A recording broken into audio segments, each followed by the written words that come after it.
बिस्मिल्लाहिर्रहमानिर्रहीम। अस्सलाम वालेकुम। मैं हूं जनाब सैल अफजल और बात करूंगा गुजरात के एक ऐसे नौजवान के हवाले से जो कि बैरून मुल्क मुकीम होते हैं। ये बेसिकली गुजरात का एक छोटा सा गांव है चेचियाँ, वहाँ तलक रखते हैं।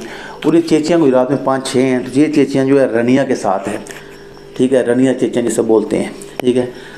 तो ये वहाँ तलक रखते हैं। इकराम काजी इनका नाम है और एक टांग से ये मजदूर है।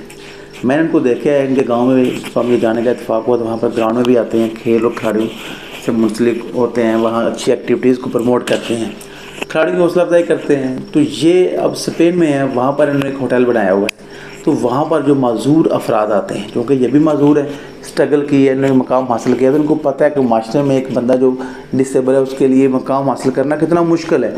इन्होंने अपनी मेहनत के बलबूते पर मकाम हासिल किया है और वहाँ जो मजदूर हैं खाना खाने के लिए आते हैं तो उनको खसूसी डिस्काउंट दे रहे हैं। अब इससे मुतासर होकर वहाँ की जो गवर्नमेंट है स्पेन के, उन्होंने इसको एक्नॉलेज किया। वो इसके पास उनका जो मेयर आया है और एक फ़ीमेल भी साथ है, वो भी कोई अहदेदार है, वो लोग आए हैं, उन्होंने इनको अप्रिशिएट किया है, इनको मतलब दिए हैं, ठीक है। और ये खबर जो दुनिया न्यूज़ पर भी चली है, पूरी दुनिया में चली है। तो इन्होंने पाकिस्तान का साफ जो इमेज है वो जो है दुनिया के सामने पेश किया है। तो मैं मोहम्मद इकराम काजी साहब आप चेचियाँ, इनको खराज सिंध पेश करता हूँ, जिन्होंने अपने गांव चेचियाँ, सील खारियाँ, गुजरात, पंजाब, पाकिस्तान का पूरी दुनिया में नाम रोशन किया है। हमें आप पर फ़ख्र है। मैं आपको सलाम पेश करता हूँ।